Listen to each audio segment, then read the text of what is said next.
L'extrait de pétition est déposé. Il n'y a pas de réponse orale aux pétitions ni d'intervention portant sur une violation de droits ou de privilèges. Nous en sommes maintenant à la période de questions et réponses orales et je cède maintenant la parole au chef de l'opposition officielle. Madame la Présidente, tout le week-end, j'ai épluché les journaux en croyant qu'il y aurait un député, un ministre régional, un élu de la Coalition Avenir Québec qui ferait preuve de transparence et qui dirait à sa population que son projet d'école, d'hôpital, de route, qu'il a promis, n'aurait simplement pas lieu. Mais ce n'est pas arrivé.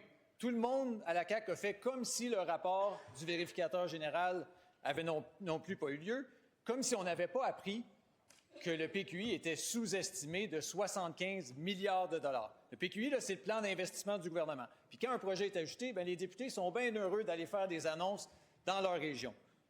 Et pour faire des annonces, la CAQ a dit oui à peu près tous les projets. La liste s'est allongée, puis en réalité, là, il n'y a juste pas d'argent pour défaire ces projets-là. Puis un des nombreux constats du vérificateur général, un des nombreux reproches qu'il a fait au gouvernement, c'est justement de dire que le gouvernement ne dit pas à la population quels projets ne se feront simplement pas. Alors, je vais donner une chance au premier ministre. Il dépasse son budget de 75 milliards. Le projet de l'autoroute 5, est-ce qu'il va se faire ou pas? Le projet de l'urgence de Shawinigan, est-ce que ça va se faire ou pas? Le projet du pont Mercier, est-ce qu'il va le reconstruire ou pas, le pont? Ça, c'est des projets qui sont déjà inscrits au PQI. Les députés, là, ils se sont vantés de ces projets-là. Alors, est-ce qu'il va les faire?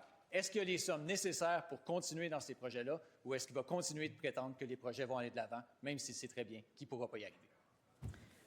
En réponse, Monsieur le Premier ministre. Oui.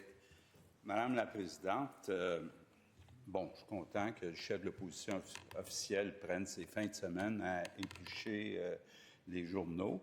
Peut-être qu'il pourrait éplucher le PQI du gouvernement libéral, le gouvernement dans lequel il était. Madame la Présidente, je rappelle qu'en 2018, quand on est arrivé, le plan québécois des infrastructures était de 100 milliards. 100 milliards sur 10 ans. Il est maintenant de 164 milliards. Donc, une augmentation de 64 milliards. Donc, si je suis bien le chef de l'opposition officielle, ce qu'il est en train de nous dire, c'est que le gouvernement libéral avait un sous-financement de 139 milliards.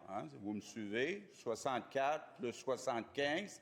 Donc, il est en train de nous dire que le gouvernement libéral, dans lequel il était, avait sous-évalué le PQI parce que, Madame la Présidente, on va tous s'entendre que les travaux à faire dans les hôpitaux, les routes, les écoles, ça n'a pas apparu quand la CAQ est apparue. C'était là avec le gouvernement libéral. Le gouvernement libéral a sous-financé pendant des années les infrastructures. On est en train de faire du rattrapage.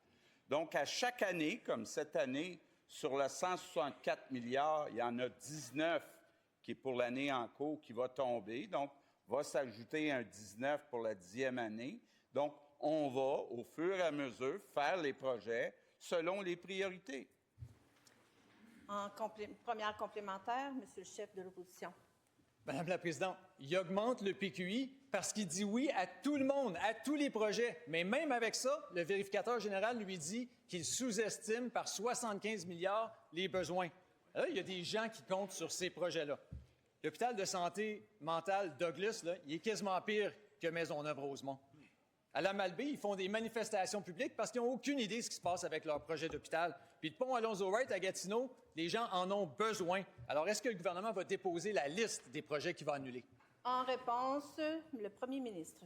Oui, Madame la Présidente, on vient d'entendre le chef de l'opposition officielle, donc celui qui représente Pablo Rodriguez ici au Salon Rouge, nous dire qu'on dit oui à n'importe quel projet. Exemple, hôpital de Gatineau. Madame la Présidente, effectivement, quand le chef actuel de l'opposition officielle était au gouvernement libéral, il n'y avait pas dans le PQI de projet d'hôpital à Gatineau. Donc, ce qui est en train de nous dire, c'est qu'on dit oui à n'importe quoi, même à un hôpital à Gatineau. Bien, Madame la Présidente, je persiste, je signe. Oui, on a besoin d'un hôpital à Gatineau. Deuxième complémentaire. Madame la Présidente, il ajoute des projets au PQI, mais il n'est même pas capable de financer les études. C'est le cas avec l'autoroute 20. Il y a des gens qui sont ici là, pour lui dire « Financez donc les études si vous y croyez vraiment ». Mais là, le vérificateur général, il est clair.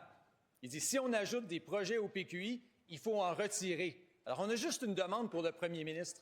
Quel projet il va retirer? Parce que s'il ne le dit pas, c'est de l'aveuglement volontaire. Soit ça, ou soit il ment à la population. Monsieur le député, vous avez assez d'expérience pour savoir que ce mot est au lexique, donc je vous demande de le retirer, s'il vous plaît. Vous le retirez. En réponse, Monsieur le Premier ministre, s'il vous plaît.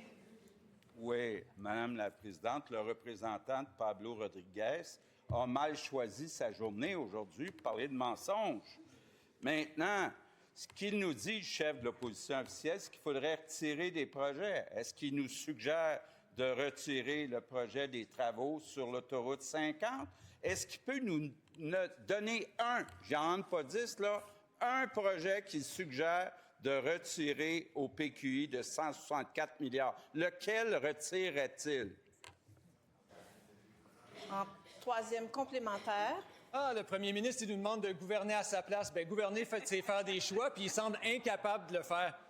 Ce que le VG décrit, là, Madame la Présidente, c'est de l'incompétence. C'est un gouvernement qui est inapte à gérer les finances, qui est nul au niveau des finances publiques, qui ne tient pas compte de l'inflation, qui ne tient pas compte du vieillissement de la population, qui inscrit des projets au PQI qui ne sera pas capable de financer. Il refuse de dire quel projet il ne financera pas et qui ne verront jamais le jour. Puis le VG décrit aussi un gouvernement qui n'est même pas capable de payer ses cartes de crédit. Si ce n'est pas de l'incompétence, vous me direz c'est quoi? Monsieur le député, Monsieur le chef de l'opposition, je vous rappelle encore une fois le mot « incompétence ». Donc, je vous demande de retirer et de faire attention, s'il vous plaît. Merci, c'est tout. Donc, la réponse du premier ministre. Oui, Madame la Présidente, je viens d'entendre le chef de l'opposition officielle dire que je demande au Parti libéral de gouverner à notre place. Bien, voyons donc. Pablo Rodriguez, il a même fait une course à la chefferie sans mettre sur la table une idée, même pas une proposition. Donc, Madame la Présidente, on va gouverner. On n'attendra pas après Pablo pour gouverner.